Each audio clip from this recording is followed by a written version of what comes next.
2026 সালে একটা বিষয় আমাকে সব থেকে বেশি অবাক করলো যে যেখানে বাংলাদেশে এসএসসি পরীক্ষা দিতে যাওয়ার শিক্ষার্থী 854 জন হলে বসেছে মোমবাতি জ্বালিয়ে। কারণ বিদ্যুতের সমস্যা, কারেন্ট থাকে তো থাকে না। তো এই বিষয়টা একটা অবাক করলো না যে পরীক্ষার শিক্ষার্থীরা এখন মোমবাতি জ্বালিয়ে তারা পড়াশোনা করছে। বাংলাদেশে এখন যে অবস্থা, কি বলবো, আসলে কি বলা উচিত আমি জানি না। যেখানে বিদ্যুতের সমস্যা, গ্যাসের সমস্যা, কারণ হচ্ছে সিলিন্ডার অনেক দাম বেড়ে গেছে, তো সাধারণ মানুষের কেনার সাধ্যের বাহিরে চলে যাচ্ছে। এরপর হচ্ছে পেট্রোলের সমস্যা, যেখানে যানবাহন ব্যবহার এত লাখ টাকার যানবাহন যারা এখন ফেলে রাখতে হচ্ছে, ব্যবহারই করতে পারছে না, কিভাবে ব্যবহার করবে। পেট্রোলের সমস্যা, বিদ্যুতের সমস্যা, গ্যাসের সমস্যা, আচ্ছা পুরো সমস্যা ভরা। এখন মানুষের মৌলিক যেই চাহিদাগুলো আছে এগুলো এখন মৌলিকের মধ্যে পড়ে গেছে, কারণ বিদ্যুৎ ছাড়া মানুষ চলতে পারবে না, গ্যাস ছাড়া মানুষের জীবন চলতে পারবে না, তারপর পেট্রোল ছাড়া মানুষ চলতে পারবে না। সো ঘুরে ফিরে একটা বিষয় হয়ে গেল যে আদিম যুগে ফিরে গেল মানুষের জীবনযাত্রা, যেখানে কি না মানুষ বিদ্যুৎ না থাকার কারণে মোমবাতি জ্বালিয়ে তারা হচ্ছে জীবনযাপন করত। সেই যুগটাতে তারা ফিরে গেল। রান্না করার জন্য গ্যাসের কোনো সুব্যবস্থা না থাকার কারণে তারা মাটির চুলায় রান্না করতো। সো মাটির চুলায় এখন অনেকে রান্না বান্না করছেন, সেটা আমি অনেকের ক্ষেত্রে দেখেছি বা শুনছি।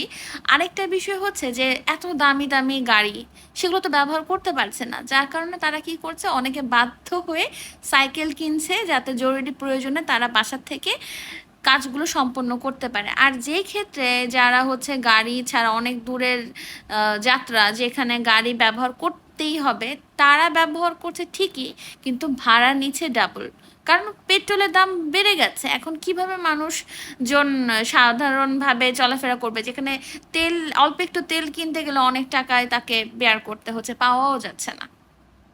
সো সব মিলিয়ে একটা বিষয় বুঝলাম যে আদিম যুগে, আগের যুগে, আমাদের দাদি নানিদের যুগে যেই সময়টা তারা জীবন সারভাইভ করেছে, বর্তমান জেনারেশনটা তা হয়তো গল্পতে শুনেছে, মুখে মুখে শুনেছে, এখন তারা নতুনভাবে একটা বাস্তবে জিনিসটা দেখছে। আরেকটা বিষয়, আমার পরিবার তো এই জিনিসগুলো ফেস করছে, কারণ বাংলাদেশে এখন ফোন করলে তাদেরকে পাওয়া যায় না, বিদ্যুৎ নেই, মোবাইলে চার্জ দেওয়া সম্ভব না, সেক্ষেত্রে তাদের সাথে আমরা যোগাযোগ করতে পারছি না। এরপরে আরেকটা বিষয় হচ্ছে যে শুনতে পাই যে তাদের গ্যাসের সমস্যা, রান্না বান্না করতে পারছে না, ইলেকট্রিক চুলে ব্যবহার করবে সেটারও কোনো সুযোগ নেই, কারেন্টের অভাব।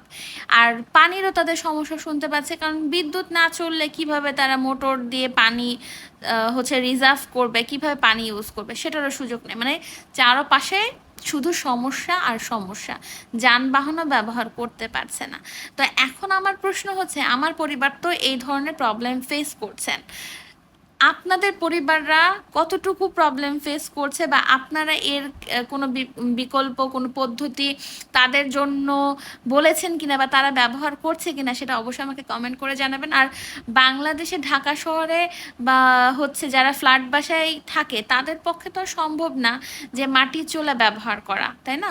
মোমবাতি নালে ব্যবহার তারা করলো, কিন্তু মাটির চুলা ব্যবহার করা সম্ভব না। আর পানির যদি সমস্যা হয় তাহলে কোথায় পানি পাবে?